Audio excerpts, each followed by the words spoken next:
expert in HR and strategy and training. And I'd like to hand over to Preetha. So please, go ahead.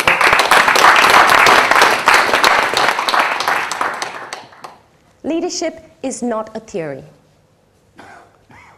It is not a concept, the wisdom of which is not found in the textbooks at university.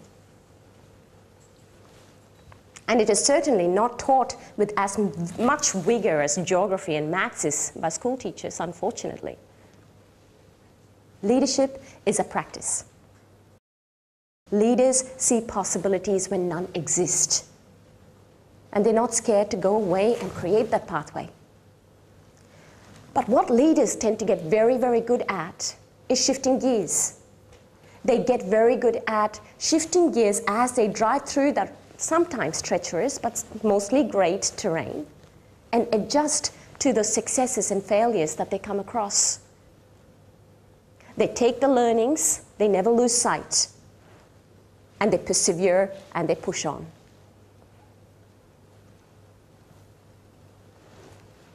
Leadership is contagious, and it creates more energy and more power than anything that man can make. Leadership, simply put, is this. The choices you can choose to run with a pack, or cruise along with a pack, or lead in your field. So what makes a leader? What makes a leader? Many elements that make a leader, but there's one that supersedes it all. What makes a leader is authenticity. And this is a word I'm certain you've all heard, and this is a word that gets thrown around loosely a lot. Very simply put, you say and you do what you believe. If you have already embarked on the leadership journey at some level, it will really help you tighten it up and really call you to have a good look at it and see how solid your foundation is. Because if that is not solid, then you're not going to be able to sustain your success. I guarantee that. On the other hand, if you're just thinking about beginning this journey, fantastic. Well, here are the 3 steps. Step 1 is to know your talent. And Craig, again, touched on this right in the beginning.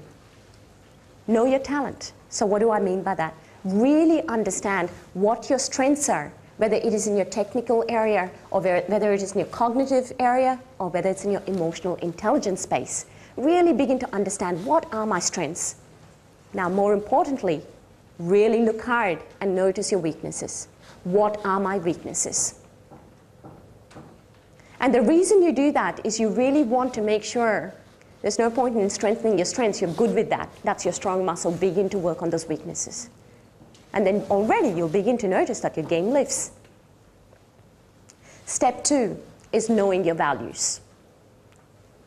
Knowing your values is absolutely key.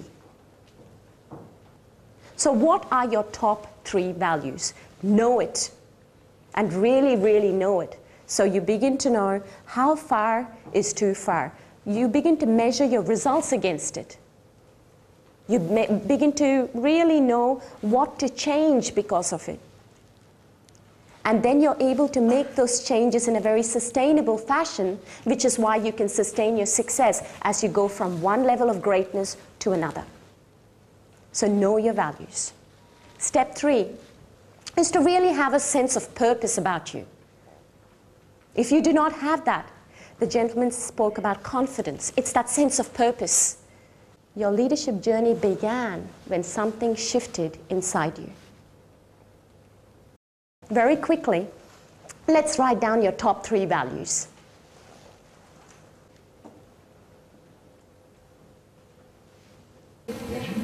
Honesty, trust, and I had open-mindedness, but I'm not sure. Integrity, trust, and respect. So you wrote down your 3 values. Let's activate it so it becomes really real. Because I cannot hold you accountable to it. You cannot hold yourself accountable to a noun. But if you really want your life and your business to be held accountable to your value, it's got to be activated. This is a new era of leadership. The responsibility of leadership does not sit up the top of the CEO. The responsibility of leadership is really shared amongst every level within the organization. There is power in this kind of leadership. Because outstanding means you have to step away from the pack. Outstanding means you have to do something different. Outstanding means you need to be prepared to be seen. And outstanding clearly means you will be living life at a higher standard. There was just one barrier to outstanding performance. There was one barrier to success, one barrier to leadership, one barrier to living life to your fullest. So your leader comes up to you and says, hey, Paul, I would love for you to come and get engaged with that initiative. It's going to be a great opportunity for you. And you're sitting there thinking, that is a new space, I had to build a new team, I've never led before. That's a scary place to be. Oh, Matthew, that is a great opportunity, but you know what? I've got so much on my plate right now. So much, too much on my plate. And then the excuses. So the manager walks away and goes, well, think about it, mate. It's going to be fine. You know, give it a go.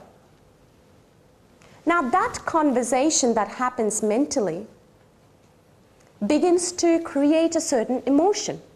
And the emotion that we are speaking about here is anxiousness.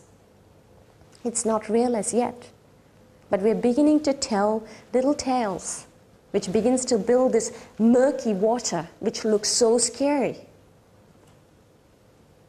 And then the chatter gets louder. And the chatter goes something like this. You begin to build a business case, really, for why you shouldn't do that. So then you go, well, if you did that, you won't be able to see your children. And if you did that, you know, you'll be going to work really late and you can't go to the gym. And if you did that, blah, blah, blah, blah, blah. And it goes. The excuses. And before you know it, this business case is so damn strong because we are so good at building business cases. And then we do something outstanding. We seal it. We really cement the damn thing to put it away forever. So then we begin to verbalize it externally. So we go up to our colleagues and we say, you know, that opportunity, the person who steps into that role, gosh, God help them. It's going to be so scary. I bet that project is going to be made redundant. And then the stories begin. Before you know it, it's a nice sealed box, even cemented, and out it went. They just said no to opportunity, to life, to success. The conversation could go another way. So Matthew comes to Paul and he goes, hey, there is this opportunity with this initiative, maybe you should get engaged. Oh, okay, well, let me have a think about it. And then the conversation begins. It is scary, yes, but it is a great opportunity to learn. I guess I've got quite a few, colleagues I could rely on. A different conversation. Fear cannot set in. And let's say fear does set in. A lot of people feel fear and stop in the tracks. But this is the key. Fear, the signal of fear is not a big red stop sign. When you feel fear at any point in time, it is a signal that you're currently feeling unprepared. It is a signal that you need to work at being prepared. Strategies for outstanding performance. The first strategy is to do difficult things. We structure our entire work life to sometimes avoid the difficult projects so that you don't have to stretch into the unknown, because the unknown is scary. So what I recommend you do from my research is you begin to come up with one incredibly difficult project that you can take on once every 30 days. So do your maths, it's about 12 projects a year. Small improvements every day. Every day. Now we spoke about the first strategy, which was doing difficult things. Your 12 different difficult projects and doing the difficult things every morning. Now you could really leverage that space and make sure that you maybe make a 1% improvement on some area in your life every single day.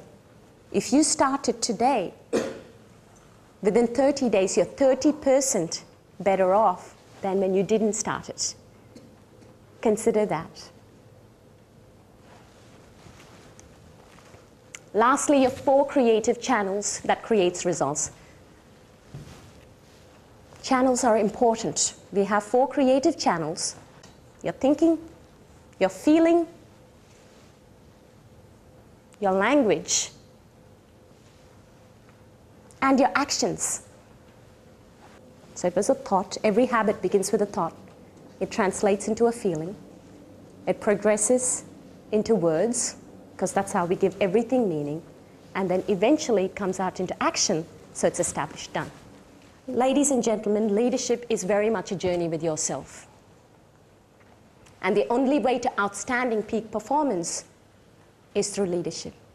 I honor each and every one of you today for having chosen to be here to have this conversation. I thank you deeply. Preetha.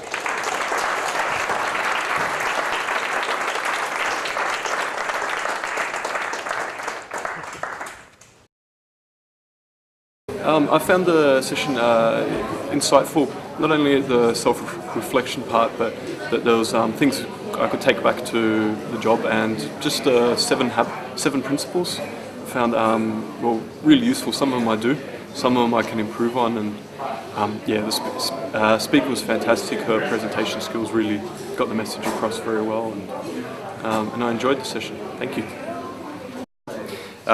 Look, today was a fantastic session talking about emotional intelligence and the relationship to leadership. I think we're in a very tough market environment. It's very competitive, and the question is, what are you going to differentiate in the marketplace? And I think leadership is a real strength that we have in CBA, and it's something that we're talking about a lot in our leadership teams. We're talking about what we value, what we think about, and how we practice that. And we're talking about that with our teams on a daily basis. So today really resonated with me. I think it resonated with a lot of our colleagues at CBA. I think Preetha did a great job of storytelling. So there was a great narrative there, which I think everyone really gelled with and could understand. So coming out of that, it's all about the practice, right? So it's about understanding your purpose. It's about practicing that on a daily basis, and I think that was a great message that Preetha gave to the team. So excellent. Thank you.